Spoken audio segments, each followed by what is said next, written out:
It's the Prez. It's Tuesday. First pitch just came off a 3-day bender. Felt 18 again. It was Canada Day, and yeah, I celebrated. Drew Martin with us from sportsmemo.com wearing a new hat. And the legend himself, Dave Smokin' Cokin. Drew, what's up? Why are you laughing? Happy Canada Day to you, Prez, and all the Canadian watchers out there north of the border. Great neighbors. Hopefully everybody enjoyed the weekend, and glad you had a bender, man. You let loose a little bit. That's a good thing. Yeah, so just a lot of pool parties. The weather was spectacular. In normal language, it was close to 30 degrees. In American obstinate language, I don't know what it was. 90? What's 30 degrees? Yeah, 85 or 90. It's pretty high. Yeah, it was spectacular. I was at a pool. Oh, my God. Saturday, I think we started drinking at noon. Went till 3 in the morning. Last night was not much different. But, yeah, I'm back. I'm ready to go. Dave, how was your weekend? It's okay. I can't even think about doing benders at my age. That would not be... that wouldn't work out well. Well, that would I'd end up in hospital or worse. Okay, well the good news is we're going through rotation today. As I said, I will be doing a rotation from now on. How was the show with Marco yesterday, Dave? Oh, it was probably the best one we've ever done. No doubt. I wasn't there to bother you. No, results weren't great for me yesterday, but we'll get them today. Okay, well, at least the show was the best one ever recorded in history of YouTube. Yeah, oh yeah, easily. And you, Drew? What did you do this weekend? Anything? Got involved in my first CFL game last night. Saskatchewan Roughriders laying the double digits, 0-2 team. I love that profile, 0-2 teams laying double digits, so jumped on that. Overall, good baseball season. And also got to throw in there, it's $2 Tuesday at sportsmemo.com. We got Dr. Chuck, who's hot again. You want to jump on him when he gets hot. His play right now is just $2 at Sports Memo, so a lot going on. Excellent. We've got a $2 Tuesday going on over at wagertalk.com. The only thing is I don't know who it is. So visit wagertalk.com and check it out. Let's get to it, boys. Dave, I'll go to you first. Chicago Cubs on the road playing Pittsburgh. Cubs are only 5 games over 500. Pittsburgh 3 games under 500. And the home team finds themselves as a small dog. Somewhere around plus 118. The over and under is 9.5. Chicago's lost 2 in a row. Pittsburgh, other than the 2 losses against Milwaukee, playing real good ball. 7 of their last 10, 4 of their last 6. What are you going to do with this one? 18-5 game yesterday, Dave. Yeah, boy, the Pirates really laid one on the rookie yesterday and his relief corps that followed him. Hendricks off the DL here, or IL, and he'd been pitching really well prior to getting hurt. I'll throw out his last start because obviously he had something wrong with him, which caused him to go to the injured list. But he had been pitching well before that. But Hendricks has not been good on the road this year, and that puts him in line with the Cubs as a whole. This simply has not been a good road team. The flip side of this, as I've expressed many times before, is that Joe Musgrove is not a pitcher I put a great deal of faith in. He's just tough to handicap for me. His last 2 starts have been pretty good. The Pirates, after slugging it all over the place last night, I have a tendency to think they might go the other way tonight. I'm not going to make a play on the game. I do like guys coming off the injured list. They're actually well rested. It's not a severe injury where they might be rusty.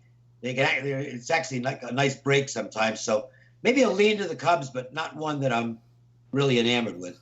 Drew, I'm looking at the over in this game. I think obviously we're going to have 2 spent bullpens tonight. And as Dave said, Pittsburgh's hitting the ball, but so are the Cubs. You look at their last few games, it's 5-6, 6-3, 9.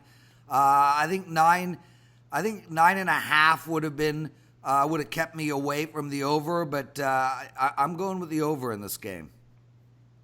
I wouldn't talk you off of that at all. I think over the last 2 weeks, the Pirates, the second hottest lineup in baseball, only behind the Yankees, and the Cubs over halfway mark as well. Plus the fact that both of these bullpens are in the bottom half by my numbers in terms of overall bullpen rankings. So I would look towards the over as well, and towards the Pirates. He's Drew Martin from sportsmemo.com. I'm the Prez, Dave Cokin with us from wagertalk.com. And Dave, real quick, I don't know if you and Marco got a chance to speak about it. Tyler Skaggs, dead in his bed. Terrible. No, it was before we got that news that can come out to the afternoon. Just stunning. And I'm glad they postponed the game last night. It had to be very difficult on the players. And unfortunately, they have to get back to business tonight. And we'll talk about that game a little bit. But you just don't expect it. 27 years old, hard to believe. Yeah, and I only was able to read a little bit yesterday. Do they know anything? I mean, he just went to bed and didn't wake up? I have no idea.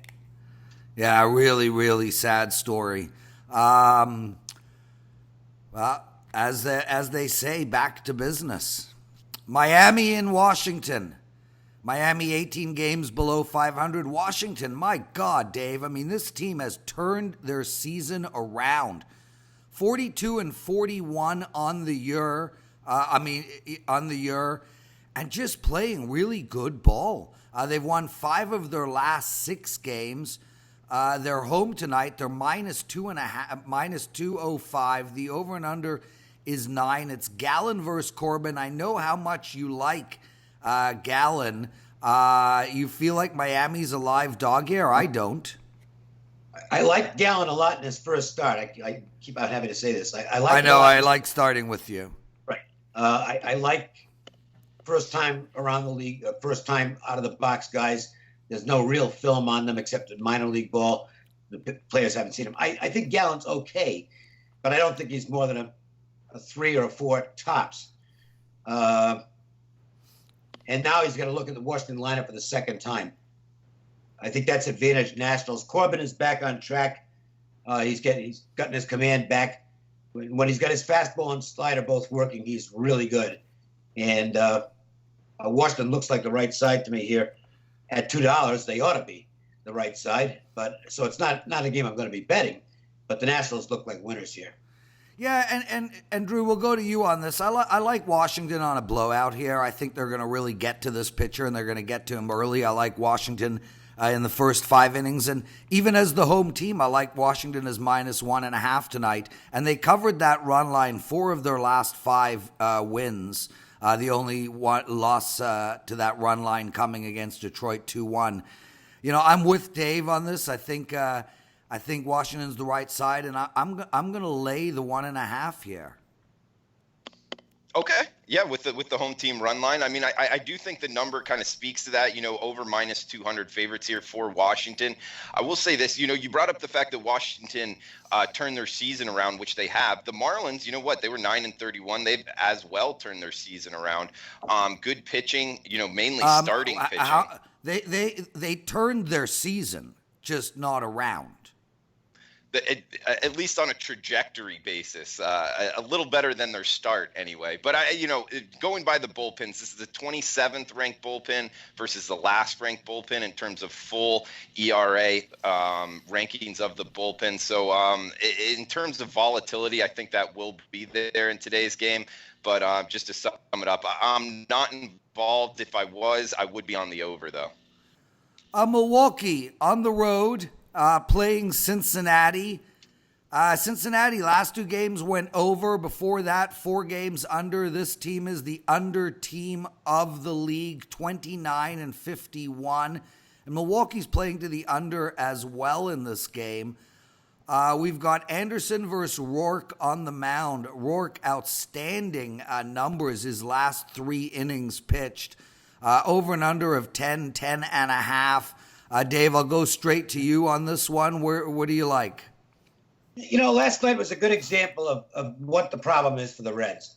If you look at the first 5 innings, and I had to play the first 5 on the Reds, and Tyler Mahle gives up 1 hit. He gives up no hits in the first 4 innings, gave up a hit in the 5th inning, and it went over the wall. So they lose that 1-0. Then they come back and they put some runs together, and they get the lead in the ball game. And then at that point, they fall apart. And this is just the story in the Reds. This is why they're 6 games under 500 as we're at the halfway mark. They're just, if you look at several categories, their record should probably be better than it is. But it's not, because they find ways to lose baseball games. They're a bad baseball team. The Brewers are the opposite. They're really not all that good. If you look at the category runs, and then you look at the runs for and runs against, the old Pythagorean stuff, they're strictly an average baseball team. Should be just about 500, maybe even a cut below. But they're not, because they find ways to win baseball games. So it's not so much different from where it was last year. Even though the Reds have a different manager, they're still largely the same team, which you just can't trust. And that, to me, is the essence of this ball game tonight. I think you can make a good case that you've got a pitcher in better form for Cincinnati and Tanner Roark. Yep. The matchups, other than that, they don't wildly favor either side, but you can make a case they maybe favor the Reds a little bit. And yet, I couldn't possibly trust the Reds for a wager here. So, it's an easy pass for me, because my numbers do say, hey, the Reds at 105, not bad. But what I see on a nightly basis out of the team says, no, better leave them alone, buddy.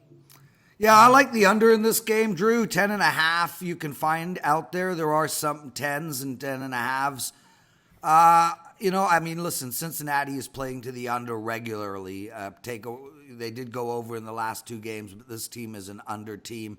Milwaukee has gone under 5 of their last 6 games. This seems like a big number to me. Yeah, you call it, hats off to you, Prez. You called the Cincinnati under train a while back, I remember. And, a lot of it points towards their bullpen. This Cincinnati bullpen, especially when Iglesias can go, one of the top bullpens in all of MLB. Milwaukee, with Yelich, I believe he hit a home run last night. It might have been the poster boy for the juiced ball homers for this year. Okay. It was the pop fly that went over the fence. Okay. Well, either way, him in the lineup, his power, just his bat overall, one of the top players in all of baseball. This lineup, I have him circled as both bet on teams. So like Dave, it's a pass for me. Dave, Atlanta, I've been talking about them. I told everyone to bet Cincinnati under. I told everyone to bet the Braves over. All you're blind. They're 11 up on that over number. They're 15 up on the year and playing really good ball. Philadelphia is 44-40. They're the road team tonight. In Atlanta, it's basically a pick'em game. It's minus 110 in both directions, and the over and under in this game is 9. Is 10. I'm sorry. I'm going straight back to the over here. Philly just came up a nice win against Miami, 13-6. Atlanta lost 8-5. I'm staying on the Atlanta bandwagon and playing this game over, but I also like Atlanta in this spot. Talk to me. I don't know. I can't back Dallas Keuchel because he hasn't shown anything yet. Right. He's been very shaky. And Aaron Nola was absolutely great in his last start. Now, that was at home, and Nola's home road splits this year are pretty severe. His ERA on the road is really high. The metric counting stats are not.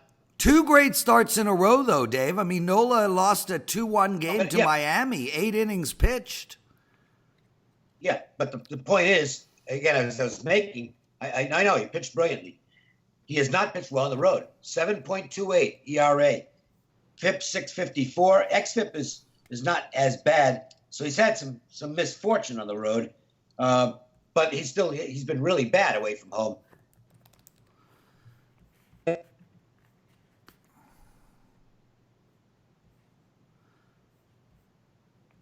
Oi.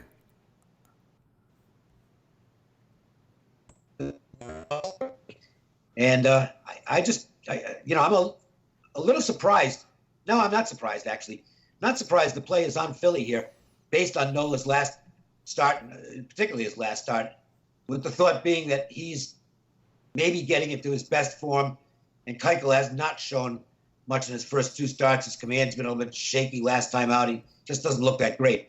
But he's still in spring training. At 125, maybe could have made a case for the Phillies, getting plus 115 or thereabouts.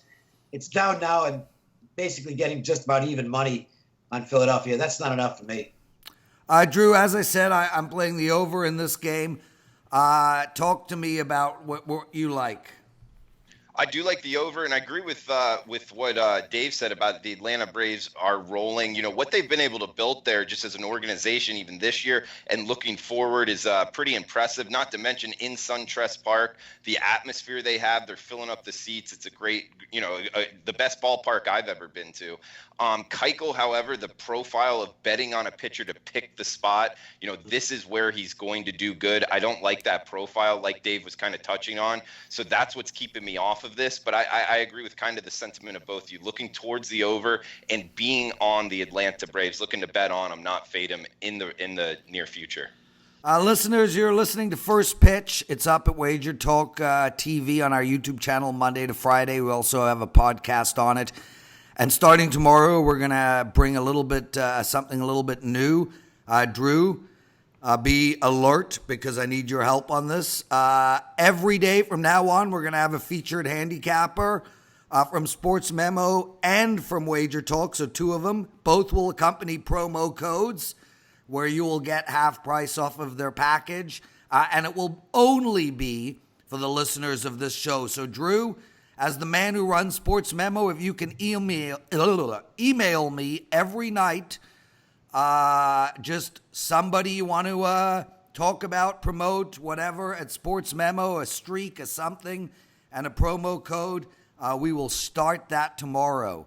Arizona Diamondbacks on the road playing the mean, mighty Los Angeles Dodgers. This team is so good right now. They're minus 230, the Dodgers.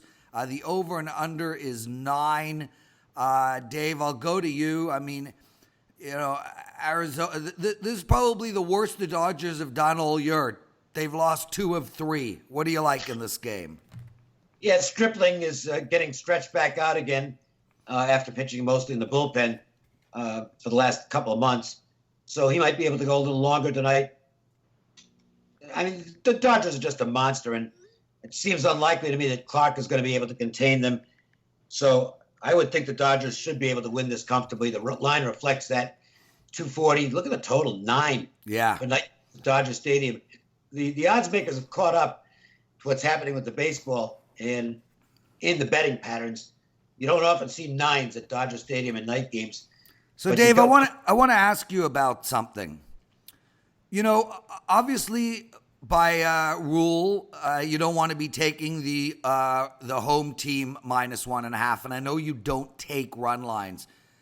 But if you take a look at this, it's not just the minus 1.5. You're also laying a price with minus 1.5. Okay, but just hear me out for a sec, because I want to know what the odds makers are telling us. And oftentimes we talk in football, the odds makers are trying to tell us something. You have this team, the Dodgers, at minus anywhere from 230 to 250, whatever the case. And you have a 9 on the board. And you have a pitcher, Clark, who is just an utter disaster. Aren't the odds makers telling us a Dodgers blowout? No. Well, that's what I'm reading. Look, I understand that you can cite examples where it's different in short periods of time or with a specific team. But the fact is that if you're better off laying the 230 than you are betting a runs line. It's just, look, I've been doing this for a long time, and I can tell you home favorite runs line is just not a winning bet. It just isn't. You can find isolated situations. Right. Like Tampa this year has been really good runs line, and that's, by the way, part of the reason that the runs line is absurd in the game tonight. But by and large, it's just not a good bet. I mean, it just isn't. I don't know what else to tell you. To me, the better bet is just laying the flat price, which scares bettors off because, I don't want to lay that much. If you're that concerned about it, I guess you can create a -1 line where you play half on the runs line and half on the money line, and it reduces your liability some. But to me, actually, if you're looking for the more profitable situation this year, if you're betting on favorites between $2 and $2.90, they've actually done quite well. Again, well, and we had Brian Leonard. Bad bets. I mean, we had Brian Leonard and you on a show many weeks ago, where or it might have been Ralph, where it was Ralph, where we spoke about the -200s to -300s, and they haven't only done well this year, but they've actually done well over the last many, many years. Drew, what do you like in the? Yes. Sorry. So I'm saying that is an illustration of why the better bet, the smarter bet, if you're going to play this game, is just go ahead and lay the money line if you like the Dodgers. Yeah, our parlay customers, which is pretty much everybody who listens to the show, they want big money parlays. Drew, what do you like? If you made me bet it, I would be on the Dodgers. However, the huge slump you touched on, Prez, they lost 2 of their last 3. That might scare me away. But this Dodgers lineup, man, I'm not looking to step in front of it. And I agree with what Dave said. Stick to the money line, especially with home teams. Although if you are scared off by the price, leaning towards the -1 line instead of 1.5, I think that's a lot smarter bet. San Fran on the road playing San Diego. San Diego dead even on the season at 42-42. San Fran 10 games below 500. San Diego's -155. The over and under in this game is 8.5, which normally feels high. I mean, historically, these two teams, that feels high. Dave, where are you going in this game? Giants action coming in. And part of that is, the Padres kind of follow a little bit of a pattern. They really look good for a few games. Terrific young team.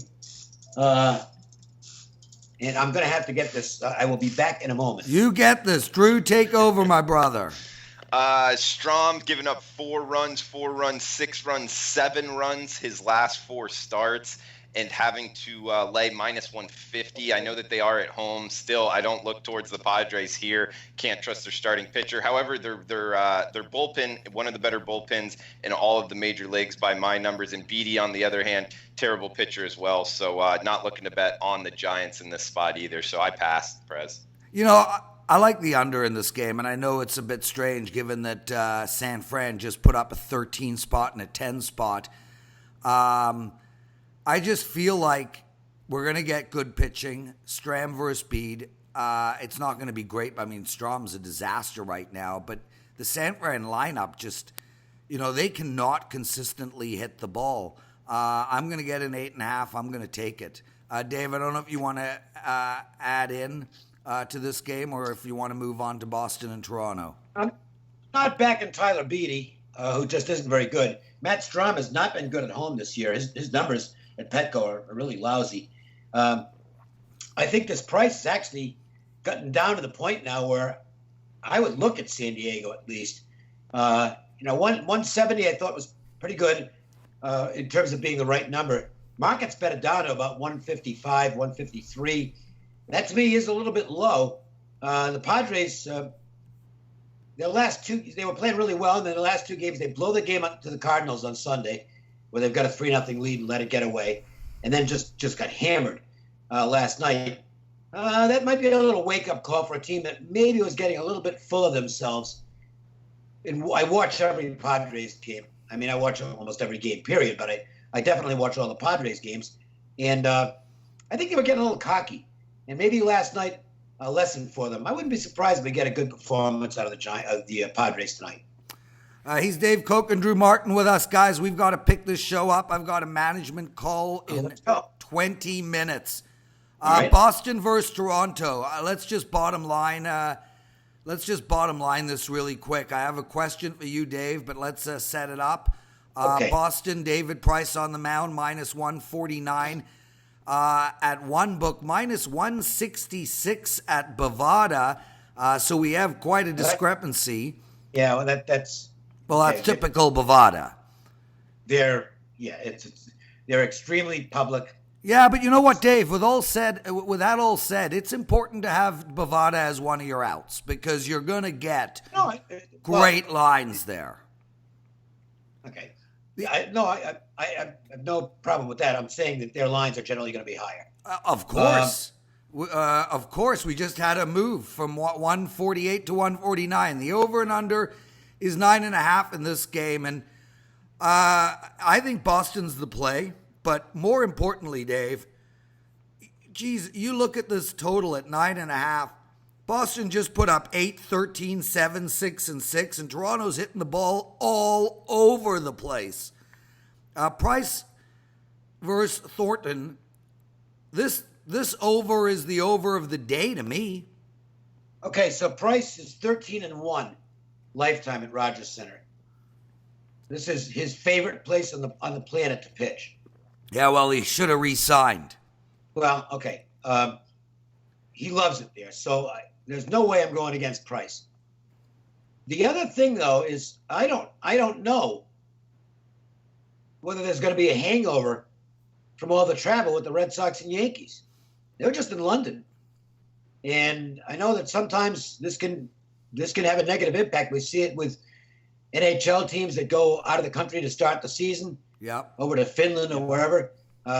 They sometimes struggle a little bit when they come back.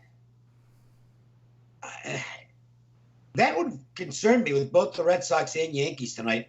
Talk more about the Yankees game later because I have a little more of opinion there. But I'm not going to go against Price with a 13-1 record in this ballpark, lifetime in like 18 starts. And Thornton he's hittable, let's put it that way. So I don't know. Look, the market's come in. Not surprisingly, I think off the London excursion, the market is betting against both the Red Sox and the Yankees today, and I do give some respect to that, just based on the theory. To me, I crossed the game off right away because I knew I wasn't going to bet against Price here, but I know I don't want the Red Sox. And the Red Sox, off those two games, forget the travel. I mean, those were two bad losses, especially the second one. Absolutely. Drew, as I said, I like the over in this one. Where are you going? Yeah, I like the over as well. I mean, both of these two teams, last 2 weeks, two of the top 5 teams in baseball. Also, I agree with what Dave said. You know, this travel in the Boston and New York, I'm kind of more honed in on the New York situation today, personally invested. This game I haven't touched as of yet, but if I would look towards the over. 9.5 I do think is too low. Dave, the Angels tonight. Tough game to bet here, brother. We skipped a game. It's worth skipping. Baltimore and Tampa.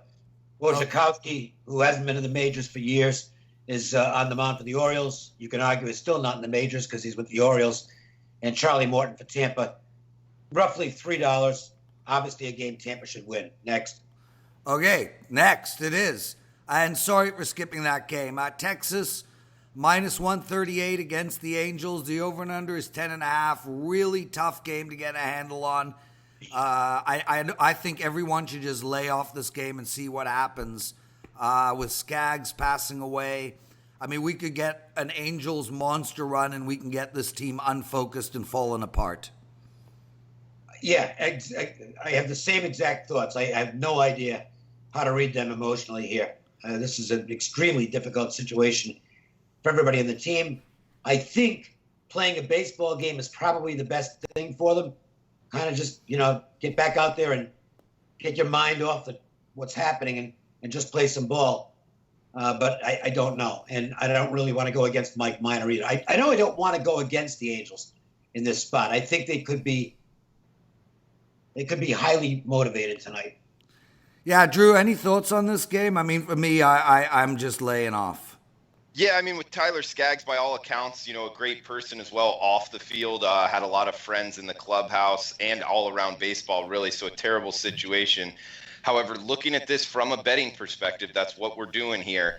I do think Texas is the side. I personally bet on them today. You can find them as low as minus 137 right now. I think a lot of the numbers point towards Texas here. We got Mike Minor a really good pitcher, especially of late. The team's 5-0 his last 5 starts, only 2 earned runs in his last 2 games. He's pitched over 17 innings. He's a fastball changeup guy. I think he's going to have this LA lineup kind of offbeat here. Plus the fact that Suarez, 4.76 walks per 9 innings in AAA.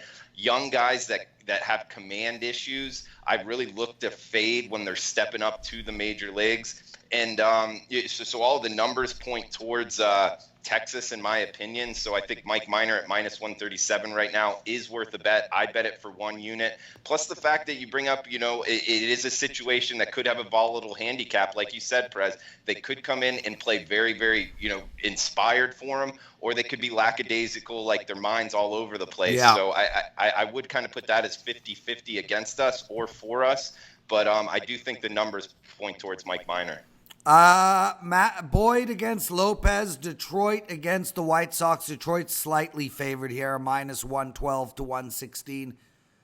We have an over and under of 9 or 9.5, depending on where you want to go in that game. Obviously, Detroit is a very bad team here. Dave, this team is favored on the road, losing 9 of 10, and they're playing the White Sox, who have won 3 of 4. I don't get it. How are we not playing the White Sox? Because Reynaldo Lopez sucks. Well, what? He's Matthew Boyd in his last 3 starts is any better? Yeah, anybody's better than Lopez. Lopez is terrible. But, no, look, the lines are based on starting pitchers. So Matt Boyd is naturally going to be favored over Reynaldo Lopez 100% of the time. Now, that's why, to me, it's a scratch that I'm not particularly interested in. I don't really want to lay a price with Boyd because he's on the Tigers. It might change if Boyd's on another team, which he'll be shortly because he's going to get traded. Well, and one thing, a red flag on Boyd is the home run ball lately for him has been an issue. In his first 8 starts this year, he gave up 3 homers. In his last 9 starts, he's given up 14 homers. In his last 2 starts, he's given up 6 homers. That's a little bit of a worry. But I can tell you that I don't bet on Reynaldo Lopez. He's I understand that. The problem, really bad pitcher. Okay? And I get that. The problem is Detroit. I mean, Detroit can't take advantage of bad pitching. Sure, they put up a 7 spot against Washington 2 games ago. Before that, it was, 4 of their last 5 games, they put up 1 run. I think Aaron Sanchez might be able to shut this team down. Well, yeah, they were pitching. They were going against really good pitchers. Zimmerman, Norris, Turnbull. Oh, that's their pitchers. I'm a bit of an idiot. Scherzer, Sanchez. Yeah. Yeah, okay. But, look, this team can't score. They put up a 0 spot against Savall.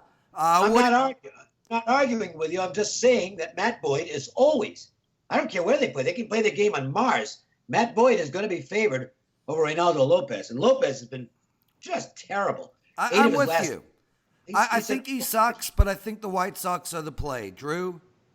To me, what you do in this game, if you want to play it, and you like the idea of going against the Tigers, is wait for an in-game opportunity, because there's a good chance Detroit will be ahead early with Boyd having an advantage over Lopez, and then you take the White Sox live in-game. Great idea. Drew? Yeah, I have no strong opinion. You guys hit on it. We can go on. Cleveland Indians on the road playing Kansas City tonight. Indians are -170 to 175. Over and under in this game is 9. Cleveland playing much better ball, turning their season around. They have lost 2 of their last 3, but before that they've won 6 of 9.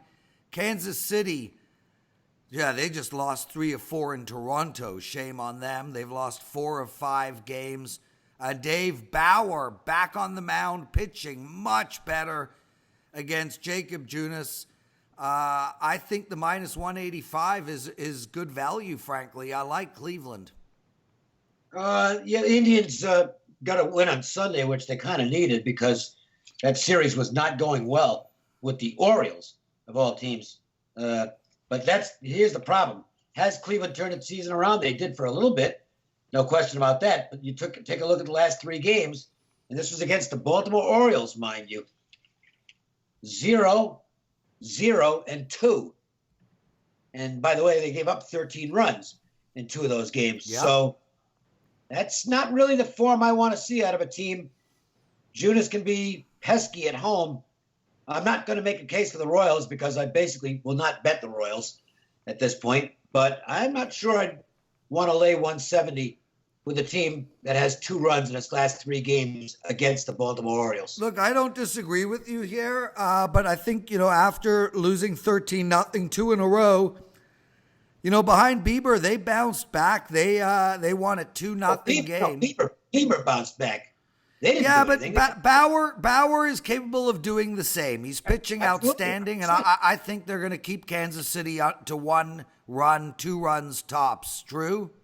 Yeah, I like Bauer too. I mean, last time versus Kansas City, he went 6 innings, only 1 earned run, 3 hits, and 12 Ks. He was dominating their lineup.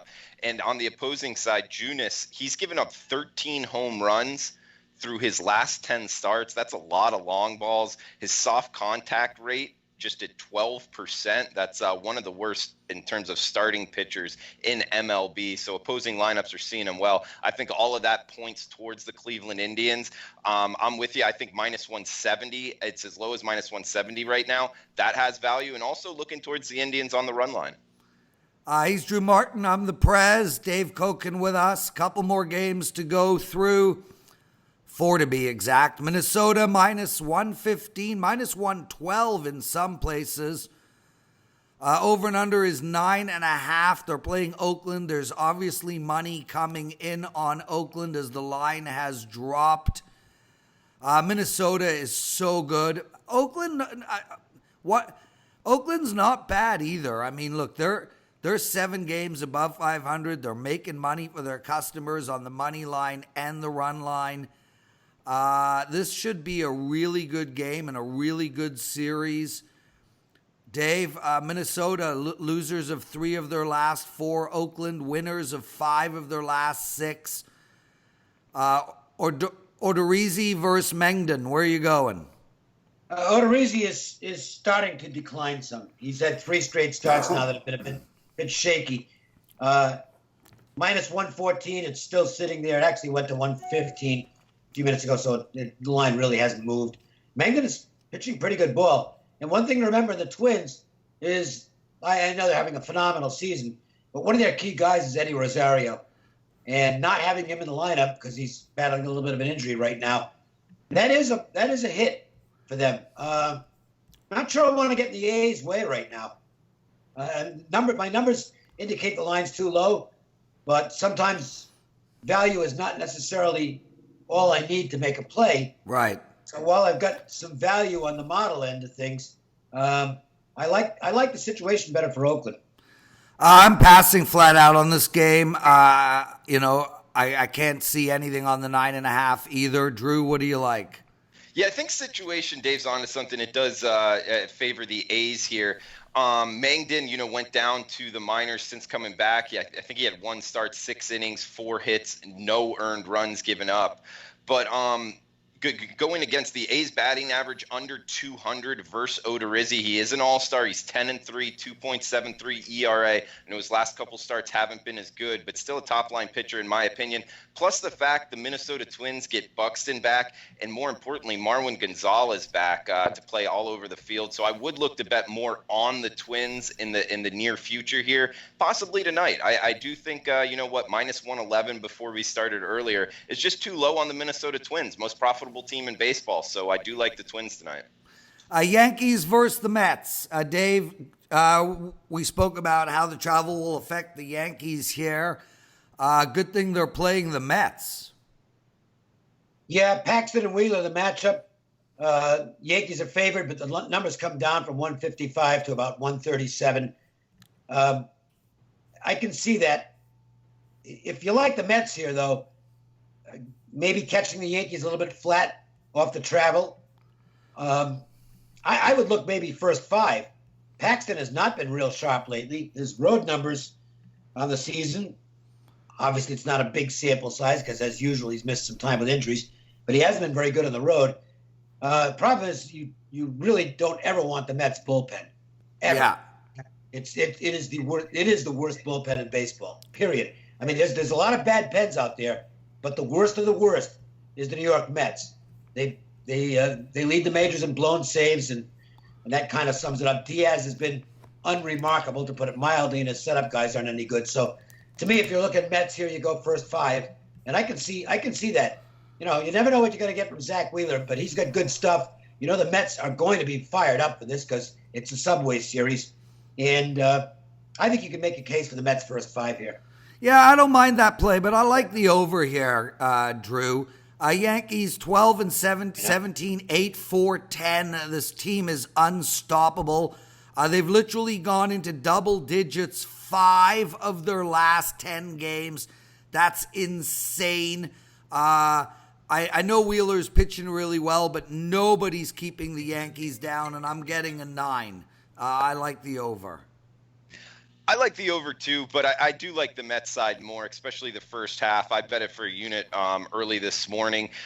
Wheeler's last 2 starts, 6 innings and 7 innings, 1 earned run each against the Phillies and the Cubs, 2 pretty good lineups. 4th in MLB versus lefties, 120 weighted runs created plus number. I'm talking about the Mets versus Paxton tonight. They smashed lefties, and Paxton last 5 starts over a 7 ERA with a 2 whip. I'm on the Mets first 5 tonight, plus 123. Houston, Colorado. Houston killing it. 21 games above 500 and only up half a unit of money for their customers on the money line and down 2 units on the run line. Colorado, 4 games above 500 and up 8 units. 64% of the tickets being written on Colorado right now. They're minus 128, massive total of 13. Came out at 13, hasn't moved. Dave, what are you doing in this game? Oh, we got a first-timer on the mound for the Astros, Jose Urquidy, I believe it is. And he has had a breakout season. Some ridiculous numbers this guy has with the walks to strikeouts have been really impressive. He's got swing and miss stuff. And he's actually jumped past Corbin Martin on the overall prospect list, if you will, in terms of the way they're performing, and also jumped over one of their other pitchers who they called up, whose name is escaping me right now. But he's pitched at AA and AAA this year and has done very little wrong. Now, the one worry, he is a fly ball pitcher. And it's hot at Coors. And boy, that place is not a good ballpark to be giving up fly balls in. So even if he's getting strikeouts tonight, contact could get the ball over the wall. The Rockies have Marquez on the mound, and he's obviously a very talented guy, but he's not pitching his best ball lately. If you look at his last 6 starts on game scores, he's only had 1 that's been above average, and that's not really a guy I want to back against a very dangerous Astros lineup. I tend to like first-time starters, and they continue to pitch well. They haven't been winning the last few. The Orioles sent out a kid last night. He actually pitched good ball, but the team managed to blow the game after he left. Another kid over the weekend, whose name is escaping me right now, pitched a good ball game. It's just one after another. They've been really good this year. So I kind of lean to the Astros in this game, and I'm getting more comfortable with the idea. I haven't bet it yet, but I'm getting more comfortable with the idea of taking plus 115. If it gets to plus 120, I think I might pull the trigger and take the rookie and the Astros. Drew, I like the under in this game. 13 runs. I mean, obviously they're playing in Colorado, and the weather is such that a lot of balls are going to go over. I think the rookie's going to get some outs. I think it's going to be low scoring for at least the first 3 innings or whatnot, and I think that'll give us the cushion for such a big total. I'm on the other side of you guys. I like fake.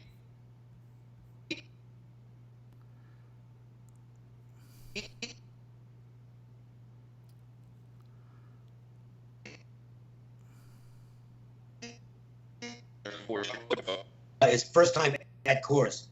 has been a negative over the years for pitchers. And this is his first major league start, too. It's a tough one. A little bit of internet issues, guys. I thought I had solved it because all my programs are closed, but just a couple of struggles today. Last game on the board, St. Louis 41-41, Seattle 37-51. St. Louis has lost 5 of their last 6. Seattle's lost 4 in a row to good teams, Houston and Milwaukee. We got St. Louis at minus anywhere from 137 to 147 at Bookmaker. The over and under is 9. Dave, take us home.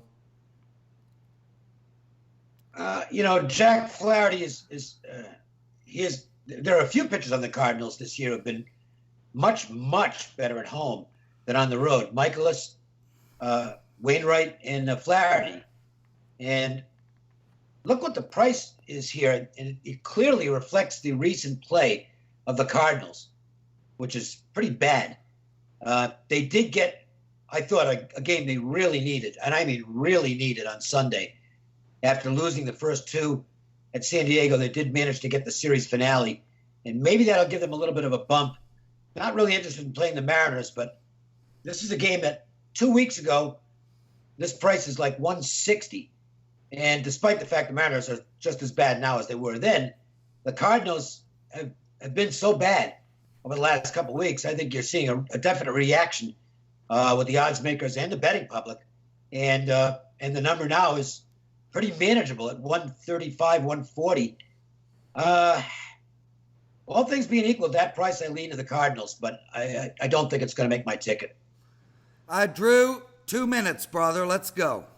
Yeah, Prez, I know we're up against it time-wise, and I think Dave brought up a lot of great points on the Cardinals just being priced a lot differently than they were just a couple weeks ago, but still going up against the Seattle Mariners and their defensive issues, really their issues overall. I'm not looking to bet on this team anyway. So, under minus 140 here, inching towards minus 135, I would bet on Flaherty to kind of find it in this spot more so than betting on the Mariners. So if you made me bet it, I would be on the Cardinals.